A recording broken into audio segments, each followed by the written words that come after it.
একজন মৃত্যুদণ্ডপ্রাপ্ত কয়েদি যাকে ফাঁসির শাস্তি শোনানো হয়েছিল। যখন তার ফাঁসির সময় এলো তখন তাকে ফাঁসির মঞ্চের দিকে নিয়ে যাওয়া হয়। ঠিক তখনই 22 বছর বয়সী এক সুন্দরী কুমারী মহিলা জেলার তার কাছে গিয়ে তার শেষ ইচ্ছে জানতে চান। কয়েদি এমন একটি শেষ ইচ্ছা দাবি করলো যা শুনে পুরো জেলে আলোড়ন সৃষ্টি হলো। কয়েদি বলল, আমার শেষ ইচ্ছে হলো আমি আমার জীবনের শেষ রাত একজন কুমারী মেয়ের সঙ্গে কাটাতে চাই, যে সেই ইচ্ছায় আমার সঙ্গে রাত কাটাবে। একথা শুনে সমস্ত কারারক্ষী ও জেল কর্মকর্তা হতবাক হয়ে গেলেন। সবাই ভাবতে লাগলো এমনটা কিভাবে সম্ভব। কয়েদি বললেন, আপনারা পুরো শহরে ঘোষণা করে দিন যদি কোনো মেয়ে স্বইচ্ছায় এক রাতের জন্য আমার স্ত্রী হতে রাজি হয়ে যায়। একথা শুনে কারারক্ষীরা বিস্ময়ে হতভম্ব হয়ে গেলেন। কিন্তু তারা কি সত্যি কয়েদির শেষ ইচ্ছে পূরণ করেছিল? আর সেই কুমারী মেয়েটি কেই বা ছিল, কেনই বা তার সাথে রাত কাটাতে এসেছিল, এবং সেই রাতে এমন কি ঘটেছিল যা দেখে আপনিও নিজেকে কন্ট্রোল করতে পারবেন না। এবং এই ভিডিওটিতে রয়েছে প্রত্যেকটি মানুষের জন্য শিক্ষা। এটি এমন একটি ঘটনা যা শেষ পর্যন্ত দেখলে আপনি নিজেই হতভম্ব হয়ে যাবেন। আপনি বিশ্বাসই করতে পারবেন না এখানে এমন কিছু ঘটে গিয়েছিল।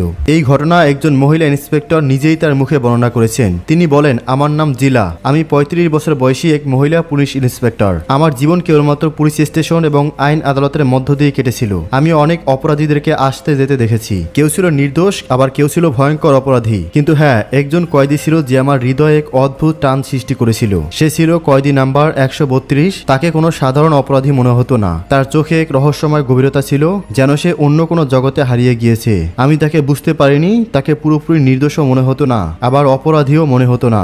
তখন আমি নতুন চাকরিতে যোগ দিয়েছিলাম। মাত্র 22 বছর বয়স ছিল আমার। সুন্দরী তরুণী ছিলাম। যখনই আমি তার দিকে তাকাতাম তাকে সবসময় গভীর চিন্তায় মগ্ন মনে হতো। তার মুখে ছিল এক অপ্রত্যাশিত শান্তি, কিন্তু তার ভিতরে ছিল এক গভীর দুঃখ। কিন্তু যা আমাকে সব থেকে বেশি ব্যথিত করেছিল তা হলো সে ছিল মাত্র 21 বছর বয়সের যুবক। সে এখনো পুরোপুরি জীবন দেখেনি, অথচ তাকে চিরতরে এই পৃথিবী ছেড়ে চলে যেতে হবে। সে খুব কম কথা বলতো, যেন তার মুখে ভাষাই নেই, অথবা সে নিজে কথাই বলতে চায় না। অনেকবার আমার ইচ্ছে হয়েছে তাকে জিজ্ঞাসা করার, তুমি এমন কি অপরাধ করেছিলে যার জন্য তোমাকে মৃত্যুদণ্ড দেওয়া হচ্ছে, কিন্তু তার মুখের গভীর বিষণ্ণতা আমাকে কিছু জিজ্ঞেস করতে বাধা দিত। একদিন আমি জানতে পারলাম মাত্র 2 দিন পর কয়েদি নাম্বার 132-এর ফাঁসি কার্যকর হতে যাচ্ছে। তাকে শেষবারের মতো তার পরিবারের সাথে দেখা করার অনুমতি দেওয়া হবে। এই খবর শোনার পর আমার মনে এক অদ্ভুত অস্থিরতা জন্ম নিল। আমার হৃদয় ভয়ে কাঁপছিল। আমি জানতাম মৃত্যুদণ্ড প্রাপ্ত বন্দীদের তাদের শেষ ইচ্ছা জানানোর অধিকার থাকে। শাহিদ, এই ছিল বন্দী নাম্বার 132-এর আসল নাম। সে আজ তার মায়ের সঙ্গে দেখা করেছিল। তার মা কান্নায় ভেঙে পড়ে তাকে জড়িয়ে ধরেছিল, বারবার বলেছিল, বাবা আমি নিশ্চিত আল্লাহ তোমাকে ফাঁসি থেকে রক্ষা করবেন। এই কথাগুলো আমার কানে প্রতিধ্বনিত হতে লাগলো। এক মা এমন দৃঢ় বিশ্বাস নিয়ে বলেছিলেন যেন তিনি নিশ্চিত তার ছেলে ফাঁসি থেকে মুক্তি পাবে, অথচ ফাঁসির আদেশ ইতিমধ্যেই জারি হয়েছিল এবং তা বাতিল করাও সম্ভব ছিল না। তবুও সেই মা এতটা আত্মবিশ্বাসী কেন ছিলেন? তিনি কি সত্যি জানতেন তার ছেলে নির্দোষ, নাকি সত্যি কোনো অলৌকিক ঘটনা ঘটতে চলেছিল? ইন্সপেক্টরকে আজই খবর দেওয়া হয়েছিল যে আনাস থেকে তার শেষ ইচ্ছার কথা জেনে নেওয়া হোক এবং তাকে তার পরিবারের সাথে দেখা করার সুযোগ দেওয়া হোক। ইন্সপেক্টর ম্যাডাম ভাবছিলেন সে হয়তো বলবে যে তার পরিবারের সঙ্গে সে কিছুটা সময় কাটাতে চায়, কারণ এমন মুহূর্তে সাধারণত কেউ বড় ইচ্ছে প্রকাশ করে না। কিন্তু ম্যাডাম জানতেন না যে তার শেষ ইচ্ছে এমন অদ্ভুত এবং হতবাক করে দেওয়ার মতো হবে যে তা শুনে তিনি চমকে যাবেন। জিনা তার কাছে এলেন এবং প্রথমবার তার সাথে কথা বলতে লাগলেন। কয়েক মুহূর্তের নীরবতার পর ম্যাডাম সহানুভূতির সাথে বললেন, শাহিদ, তোমার যদি কোনো শেষ ইচ্ছা থাকে তাহলে বলো, আমরা তোমার সেই ইচ্ছাটিকে পূরণ করার সর্বোচ্চ চেষ্টা করব। শাহিদ ইন্সপেক্টর ম্যাডামের দিকে তাকিয়ে ধীরে ধীরে বলল, আমার একটি শেষ ইচ্ছে আছে। আমি চাই যে আপনি প্রতিশ্রুতি দেন যে এটি আপনি পূরণ করবেন। ম্যাডাম তাকে আশ্বস্ত করলেন, এটা প্রতিটি বন্দীর অধিকার, তোমারও আছে। আমরা সর্বোচ্চ চেষ্টা করব তোমার শেষ ইচ্ছে পূরণ করতে। তিনি অবাক ছিলেন যে সে এত ধীরে এবং শান্তভাবে তার শেষ ইচ্ছের কথা বলছিল। ম্যাডাম তাকে সস্নেহে বললেন, চলো, ডিএম সাহেব নিজেই তোমার শেষ ইচ্ছা সম্পর্কে জানতে চাইবেন। ম্যাডাম শাহিদকে নিয়ে ডিএম সাহেবের কক্ষে চলে গেলেন। ডিএম সাহেব তাকে গভীর মনোযোগ দিয়ে দেখলেন এবং বললেন, বেটা, তোমার শেষ ইচ্ছে কি? জিনাত অবাক হয়ে গেলেন যে ডিএম সাহেবও এই বন্দীর সাথে এত ভালো ব্যবহার কেন করছেন। সাধারণত এমনটা দেখা যায় না, কিন্তু হয়তো তিনি সত্যি জানতেন বা তিনি বন্দির বিষয়ে বুঝতে পেরেছিলেন কেন তাকে এই শাস্তি দেওয়া হচ্ছে। এই কারাগারে সাধারণত এমন বন্দীরা ছিল যাদের অপরাধ ততটা গুরুতর ছিল না, কিন্তু শাস্তি ছিল কঠোর। অন্যদিকে বড় বড় অপরাধীরা বাইরে স্বাধীনভাবে ঘুরে বেড়াচ্ছিল। শাহিদ গভীরভাবে শ্বাস নিয়ে বলল, স্যার, আমার শেষ ইচ্ছা হলো আমি জীবনের প্রথম ও শেষবারের মতো বিয়ে করতে চাই। আমি আমার স্ত্রীকে পেতে চাই এবং তার সাথে এক রাত কাটাতে চাই। এটা শুনে যেন পুরো ঘর স্তব্ধ হয়ে গেল। আমি এবং অন্য সবাই বিস্ময়ে একে অপরের দিকে তাকাতে থাকলাম। ডিএম সাহেব কিছু মুহূর্ত নীরবে রইলেন। তারপর সচেনে বললেন, বেটা, আমরা তোমার বিয়ে করিয়ে দিতে পারি, কিন্তু কে সেই মেয়ে যে তোমার সাথে বিয়ে করতে চাইবে এটা জেনেও যে পরের দিনই তোমাকে ফাঁসি দেওয়া হবে? তিনি কিছুক্ষণ থেমে আবার বললেন, তুমি তো মৃত্যুদণ্ড প্রাপ্ত বন্দী। তুমি এত ধনীও নও যে অর্থের লোভ দেখিয়ে রাজি করতে পারবে। পারবে। তাছাড়া তুমি একটা দরিদ্র পরিবার থেকে এসেছো এবং দরিদ্রের সাথে বিয়ে করতে কেউ সহজে রাজি হয় না, বিশেষ করে এমন পরিস্থিতিতে একদমই হয় না। কেন তোমার জীবনের শেষ সুযোগটিকে নষ্ট করছো? অন্য কিছু চাও, খাওয়া দাওয়ার কিছু বা কোনো বিশেষ ব্যক্তির সাথে দেখা করা, আমরা সব কিছু করতে রাজি আছি, কিন্তু বিয়ে এটা সম্ভব নয়। তোমার সাথে বিয়ে করতে কেউ রাজি হবে না। আমরা তোমার বিয়ে কিভাবে করাবো? শাহিদ অত্যন্ত শান্তভাবে জবাব দিল, সাহেব আমি আগেই বলেছি আমার শেষ ইচ্ছা বিয়ে, কিন্তু চিন্তা করবেন না, আমি এমন একটি উপায় বলবো যাতে আমার ভাগ্যে যদি বিয়ে লেখা থাকে তবে তা হয়েই যাবে। সবাই বিস্ময়ে তার দিকে তাকালো। তাদের মনে এক মুহূর্তের জন্য চিন্তা জেগে উঠল, সে কি ইন্সপেক্টর জিহাদের সাথে বিয়ে করার জেদ ধরবে না? কিন্তু শাহিদ যা বলল তা আরো বিস্ময়কর ছিল। সে শুধু এতটুকুই চাইছিল যে ঘোষণা করে দেওয়া হোক শাহিদ যে ফাঁসির আসামি এমন এক নারীর সঙ্গে বিয়ে করতে চায় যে কেবল একদিনের জন্য তার রাতের সঙ্গী হতে রাজি হবে। এটা শুনে পুরো ঘর যেন স্তব্ধ হয়ে গেল। সবাই অবাক হয়ে একে অপরের দিকে তাকাতে থাকলো। বিষয়টা এতটাই অদ্ভুত ছিল যে শুনে নিজের কানকেও বিশ্বাস করা কঠিন হয়ে যাচ্ছিল। শাহিদ জেলা ম্যাজিস্ট্রেটের কাছ থেকে এই প্রতিশ্রুতি আদায় করলো যে যদি কোনো নারী তার সঙ্গে এই বিয়েতে সম্মত হয় তবে তাকে কোনো রকম ভাবে বাধা দেওয়া হবে না এবং সে পুরো রাত তার সাথেই কাটাতে পারবে। তার এই চালাকির কথা শুনে কর্মকর্তারাও চিন্তায় পড়ে গেলেন। কিছুক্ষণ ভাবার পর জেলা ম্যাজিস্ট্রেট বললেন যে বেটা, আমাদের পুরো বিশ্বাস যে তোর এই শর্তে কেউ রাজি হবে না। কেনই বা করবে? কেনই বা শুধুমাত্র একদিনের জন্য তোমার বউ হতে চাইবে? কে বা কেন তার নিজের পরিবারকে বিপদে ফেলবে? কিন্তু শাহিদ একদম নিশ্চিতভাবে শান্তস্বরে বলল, আপনারা শুধু ঘোষণা করে দিন, এটাই আমার শেষ ইচ্ছা। আমি দেখতে চাই এই পৃথিবীতে কোনো দয়ালু মেয়ে আছে কিনা। যদি কেউ না আসে তাহলে আমার আর কোনো ইচ্ছা থাকবে না। তারপর চাইলে আপনারা আমাকে ফাঁসিতে ঝুলিয়ে দিন। শাহিদের এই জেদের সামনে সব কর্মকর্তারা অসহায় হয়ে পড়লেন এবং শহরে ঘোষণা করে দেওয়া হলো যে শাহিদ নামক এই কয়েদিকে 2 দিন পরে ফাঁসি দেওয়া হবে। তার শেষ ইচ্ছে হিসেবে একদিনের জন্য কোনো মেয়েকে বিয়ে করতে চায়। যদি কোনো নারী এতে সম্মত হয় তবে সে এগিয়ে আসতে পারে। এই ঘোষণা পুরো এলাকায় ছড়িয়ে পড়ল, কিন্তু সবার মনে নিশ্চিত বিশ্বাস ছিল যে কেউ এই অদ্ভুত শর্তে বিয়ের জন্য নিশ্চিত রাজি হবে না। শাহেদ ছিল এক গরিব পরিবারের ছেলে আর ইন্সপেক্টর জিনাত নিশ্চিত ছিলেন যে কেউ তার প্রস্তাবে রাজি হবে না। তবুও শাহিদের শেষ ইচ্ছা অনুযায়ী ঘোষণা করা হলো। ইন্সপেক্টর জিনাত বলেছিলেন যে আমাদের কাছে এটা শুধুমাত্র একটি নাটকের মতোই মনে হচ্ছিল, এক অসম্ভব ব্যাপার। কিন্তু ঠিক 1 ঘন্টা পর এক সুন্দরী সিপাহী দৌড়ে এসে বলল, ইন্সপেক্টর সাহেবা, জেলের দরজায় এক মেয়ে এসেছে যে দুলহানের পোশাক পরে আছে আর তার সাথে একজন কাজী সাহেবও আছেন। এটা শুনে ইন্সপেক্টর জিনাত ও জেলা ম্যাজিস্ট্রেট অবাক হয়ে বাহিরে বেরিয়ে এলেন। তারা দেখলেন সত্যি এক তরুণী দাঁড়িয়ে আছে যার বয়স আনুমানিক 18 থেকে 19 বছরের মতো হবে। সে সত্যি এক নববধূর সাজে হাজির হয়েছে। একেবারে সম্পূর্ণভাবে সাজানো পড়া বিয়ের পোশাকে মেয়েটির সঙ্গে একজন মৌলভী সাহেবও দাঁড়িয়েছিলেন যার হাতে ছিল নিকাহ রেজিস্টার। ডিএম সাহেব অবাক হয়ে জিজ্ঞেস করলেন, মৌলভী সাহেব আপনি কে? আর এই মেয়েটি বা কে? মৌলভী সাহেব উত্তর দিলেন, এই মেয়েটি আমার কাছে এসেছিল এবং বলছিল যে আমি তার নিকাহ পড়াবো। ইন্সপেক্টর জিন্নাত মেয়েটিকে জিজ্ঞেস করলেন, তুমি কি জানো তুমি যাকে বিয়ে করতে চাচ্ছ সে মৃত্যুদণ্ডপ্রাপ্ত একজন বন্দী? মেয়েটি বলল, হ্যাঁ আমি জানি। আমরা সবাই হতবাক হয়ে গেলাম। মৌলভী সাহেব বললেন, আমি তাকে অনেক বুঝিয়েছি, মেয়ে তুমি কেন তোমার জীবন নষ্ট করতে চাও? কিন্তু সে তার সিদ্ধান্তে অটল ছিল। সে বলছিল আমি শুধু শাহিদকেই বিয়ে করব, এটা আমার শেষ ইচ্ছা, কারণ আমি তাকে সত্যিকারের ভালোবাসি। এটা শুনে জেলের পরিবেশে এক নিঃশব্দতা নেমে এলো। আমাদের বিশ্বাসই হচ্ছিল না যে শাহিদকে কেউ এতটা ভালোবাসতে পারে যে তার জন্য সবকিছু ছেড়ে দিতে রাজি হয়ে যাবে। যতই অদ্ভুত লাগুক কেউ এই বিয়েতে আপত্তি জানাতে পারতো না। আমাদের কাজ ছিল শুধু বন্দির শেষ ইচ্ছা পূরণ করা। অবশেষে বিবাহের আনুষ্ঠানিকতা সম্পূর্ণ করার জন্য মৌলভী সাহেবকে ভেতরে ডাকা হলো। শাহেদকে তার নির্ধারিত স্থান থেকে বের করে জেলের অফিসে বসানো হলো। মৌলভী সাহেব তাদের বিবাহ পড়িয়ে দিলেন। নিকাহ সম্পূর্ণ হওয়ার পর শাহেদ হাসতে হাসতে বললেন, চুক্তি অনুযায়ী এখন আপনারা আমার নববধূকে আমার কাছে পাঠাবেন। আমি ওর সঙ্গে কথা বলতে চাই, পুরনো স্মৃতিগুলো ফিরিয়ে আনতে চাই, শুধু একদিনের জন্য। তারপর সে চলে যাবে আর আমাকে ফাঁসি দিয়ে দিলেও আমার কোনো দুঃখ থাকবে না। আমার ভালোবাসা আমাকে পেয়েছে, এটাই আমার জন্য যথেষ্ট। শাহিদের কথা শুনে ইন্সপেক্টর জিনাদের চোখেও জল চলে এলো। তিনি মনে মনে ভাবলেন, সত্যিকারের ভালোবাসা এমনই হয়, নির্ভীক আর নিঃস্বার্থ। ডিএম সাহেব হালকা হালকা হাসলেন এবং ইন্সপেক্টর জিনাতকে ইঙ্গিত করে বললেন, মেয়েটিকে রেহানের ছেলে নিয়ে যাও এবং দরজা বন্ধ করে দাও। ইন্সপেক্টর জিনাত আদেশ অনুযায়ী কাজ করলেন। তিনি দুইজনকে ছেলে বন্দি করে বাইরে চলে এলেন। জিনাত মনে করছিলেন কিছুক্ষণ পর মেয়েটি নিজেই বিরক্ত হয়ে বের হতে চাইবে, কিন্তু সময় যতই গড়াচ্ছিল তিনি ভিতরে থেকে মৃদু ফিসফিসানি শুনতে পাচ্ছিলেন। মনে হচ্ছিল কেউ কিছু খোলার চেষ্টা করছে। ইন্সপেক্টরের সন্দেহ হলো হয়তো দরজা ভাঙার চেষ্টা চলছে, কিন্তু সে নিশ্চিত ছিল এবং জানতো যে এটা কোনো সহজ কাজ নয়। দরজায় বড় এবং মজবুত তালা লাগানো ছিল। সে আবার নিজের দায়িত্বে ফিরে অফিসে চলে গেল এবং ভাবনার মধ্যে হারিয়ে গেল। কিন্তু হঠাৎ জেলের ভেতর থেকে এক ভয়ঙ্কর চিৎকার শোনা গেল। ইন্সপেক্টর জিনাত সঙ্গে সঙ্গে উঠে দাঁড়ালো এবং দৌড়ে শাহিদের কেবিনের দিকে চলে গেল। আমি ভিতরে উকি দিয়ে জিজ্ঞাসা করলাম, কি হয়েছে? সেই মেয়ে যে নববধূর পোশাকে ছিল ঘোমটা নামিয়ে দাঁড়িয়ে পড়ল। তার সাজ অগোছালো ছিল এবং পুরো শরীর কাঁপছিল। আমি যখন তাকে গভীরভাবে দেখলাম সে কাঁপা কণ্ঠে বলল, আমাকে এখান থেকে বের করে নাও, আমি এখানে থাকতে চাই না। আমি বিস্মিত হয়ে বললাম, এখন কি হলো? একটু আগেই তো তুমি তোমার নিজের ইচ্ছায় বিয়ে করেছিলে, প্রেমের নেশা কেটে গেছে, তাই এখন ভবিষ্যতের চিন্তা হচ্ছে। কিন্তু সে কিছুই বলল না, শুধু নিজের পোশাক ঠিক করতে লাগলো, যেন কিছু তাকে ভেতর থেকে কাঁপিয়ে দিয়েছে। ইন্সপেক্টর জিনাত দরজা খুললো এবং সেই মেয়ে বিদ্যুতের গতিতে বেরিয়ে গেল, কিছু না বলেই চলে গেল। জিনাত সাহেবা ছেলের দরজা বন্ধ করে নিজের দায়িত্ব শেষ করলো এবং ফিরে অফিসে গিয়ে ঘুমিয়ে পড়লো। বন্ধুরা, সকাল হতেই ডিএম সাহেব ডিনার অফিসে দ্রুত প্রবেশ করলেন এবং রাগান্বিত স্বরে বললেন, বন্দি নম্বর 132 কোথায়? জিনাত বিস্মিত স্বরে বললেন, সে তো তার ছেলে থাকার কথা। কিন্তু ডিএম সাহেবের চেহারা আরো কঠিন হয়ে গেল। তিনি বললেন, ভালো করে গিয়ে দেখো। তার কথা শুনে আমার হৃদয় দ্রুত ধুকভুক করতে লাগলো। আমি তাড়াতাড়ি শাহিদের কক্ষের দিকে দৌড়ে গেলাম, গিয়ে স্বাভাবিক নিয়মে ডাক দিলাম, শাহিদ দরজার কাছে এসো। কিন্তু ভেতর থেকে কোনো উত্তর এলো না।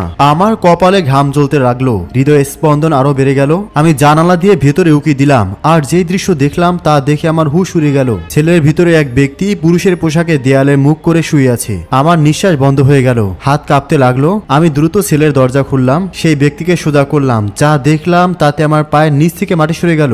এ তো সেই মেয়ে ছিল যে গত রাতে কনে সেজে শহীদকে বিয়ে করতে এসেছিল। ইন্সপেক্টর সাহেবা বিস্ময়ে স্থির হয়ে গেলেন। সেই মুহূর্তে ডিএম সাহেবও সেখানে পৌঁছালেন। তিনি যখন সেই দৃশ্য দেখলেন তখন তিনি অবাক হয়ে ক্রোধে চিৎকার করে উঠলেন, এ কি ধরনের নাটক চলছে এখানে? তিনি গর্জে উঠে বললেন, শাহিদ কোথায়? ইন্সপেক্টর সাহেবা কোনো উত্তর দেওয়ার অবস্থায় ছিলেন না। ডিএম সাহেবের রাগ আরো বেড়ে গেল। এটা তোমার গাফিলতির ফল। তিনি রাগান্বিত স্বরে বললেন, যদি তোমার দায়িত্ব ঠিকমতো পালন করতে না পারো তাহলে এখানে কি করছো? তোমার অবহেলার কারণে একজন মৃত্যুদণ্ডপ্রাপ্ত বন্দী জেল থেকে বেরিয়ে গিয়েছে। আমার মাথা যেন অবশ হয়ে গেল।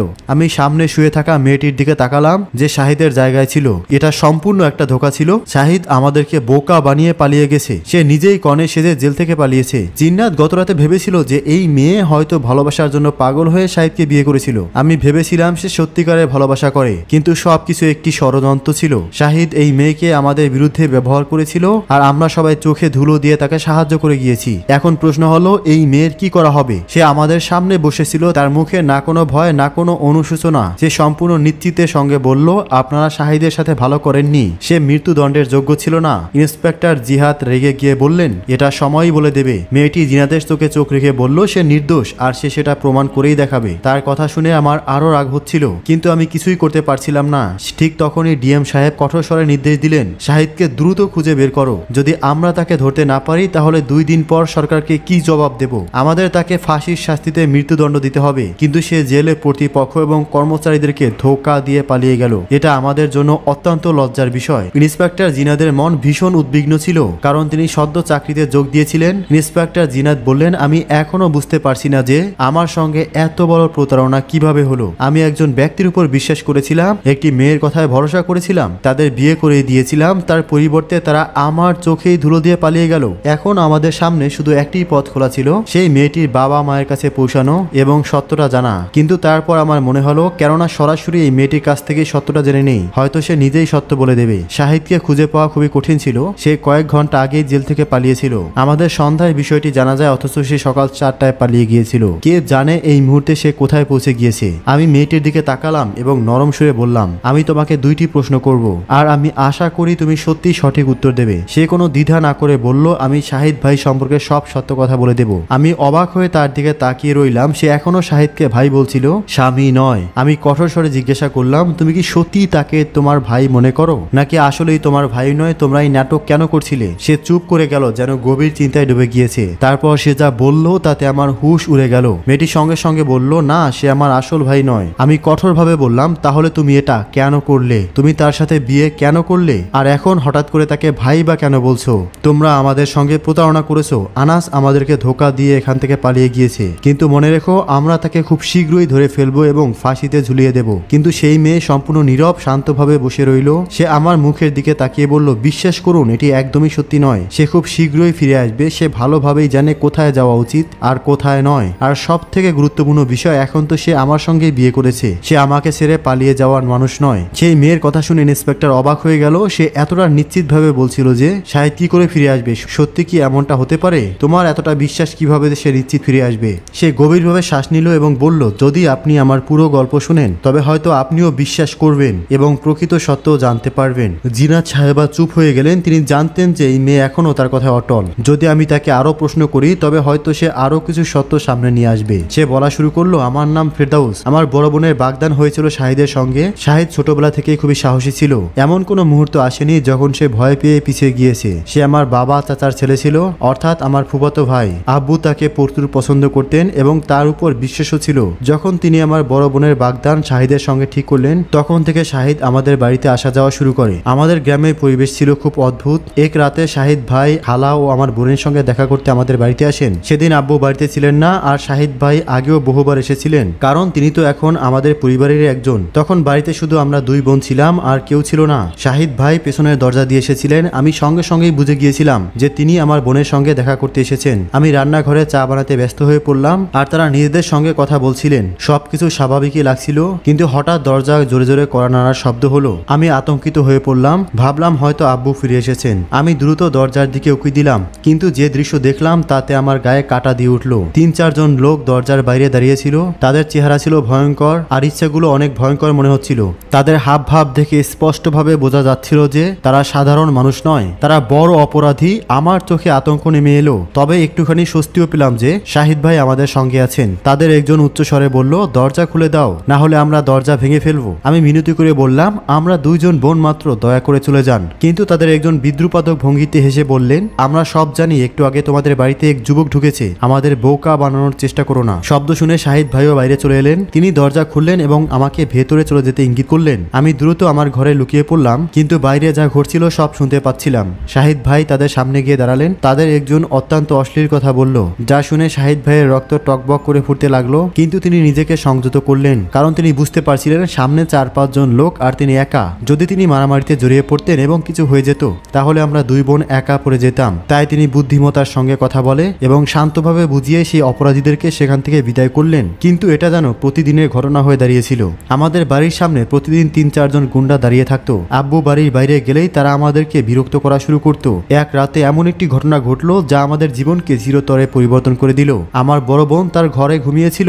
রাতের অন্ধকারে হঠাৎ ভাঙচুরের শব্দ শোনা গেল। কেউ জোর করে জানালা দিয়ে ভেতরে ঢোকার চেষ্টা করছিল। ঠিক সেই মুহূর্তে শাহিদ ভাইও বাড়িতে প্রবেশ করেছিলেন। তিনি নিজ চোখে এই দুষ্কৃতীদেরকে লাফিয়ে জানালা দিয়ে ঘরে ঢুকতে দেখেছিলেন। আনাস ভাইয়ের পক্ষে এই সব কিছু সহ্য করা অসম্ভব ছিল। যখন সেই দুষ্কৃতীরা জোর করে আমাদের বাড়িতে প্রবেশের চেষ্টা করলো, তখন এক ভয়ঙ্কর লড়াই শুরু হয়ে গেল, যা আমাদের পুরো জীবন বদলে দিল। সেই সংঘর্ষে ডাকাতরা আমার বোনকে হত্যা করলো এবং শাহিদ ভাইকে এমন এক অপরাধে ফাঁসিয়ে দিল যার শাস্তি তাকে মৃত্যুদণ্ড হিসেবে ভোগ করতে হলো। কিন্তু যারা প্রকৃত অপরাধী ছিল তারা কোনোদিনও ধরা পড়েনি। সেই দিন যদি আমরা ধনী হতাম, যদি আমাদের কোনো শক্তি থাকতো, তাহলে হয়তো এই সব কিছুই ঘটতো না। কিন্তু এই পৃথিবীতে দুর্বলদের জন্য ন্যায় বিচার কোথায়? শাহিদ ভাই যা করেছিলেন তার সম্মান রক্ষার্থেই করেছিলেন। তিনি কোনো নির্দোষ মানুষের রক্ত ঝরাননি, তিনি নিজের সম্মান রক্ষার জন্য লড়াই করেছিলেন। আসলে অপরাধী আমরা নয়, বরং সেই লোকেরা যারা নিজেরা অপকর্ম করে আমাদেরকে ফাঁসিয়ে দিয়েছিলেন, যারা আমাদের সম্মানের দিকে লোলুপ দৃষ্টিতে তাকিয়েছিল। এরপর সে এক চমকপ্রদত্ত তথ্য জানালো। শাহিদ ভাইয়ের মা আমাকে সাক্ষাতের সময় এই পরিকল্পনা সম্পর্কে জানিয়েছিলেন। আমি অবাক হয়ে গিয়েছিলাম, কিন্তু আমার মাও তখন আমাকে একই কথা বলেছিলেন, আমি আমার দ্বিতীয় মেয়েকেও কোরবানি করে দেব, কিন্তু আমার ছেলেকে শাস্তি হতে দেব না। তিনি কাঁদতে কাঁদতে বললেন, আমাদের পরিবারে শাহিদের যতটা প্রয়োজন ছিল ততটা আমার ছিল না। যদি আমি মরে যেতাম তাতে কারো কিছু যায় আসতো না, তাই তারা আমাকেও কোরবানি দিল যাতে শাহিদ বেঁচে যায়। এটি সবই পূর্ব পরিকল্পিত ছিল।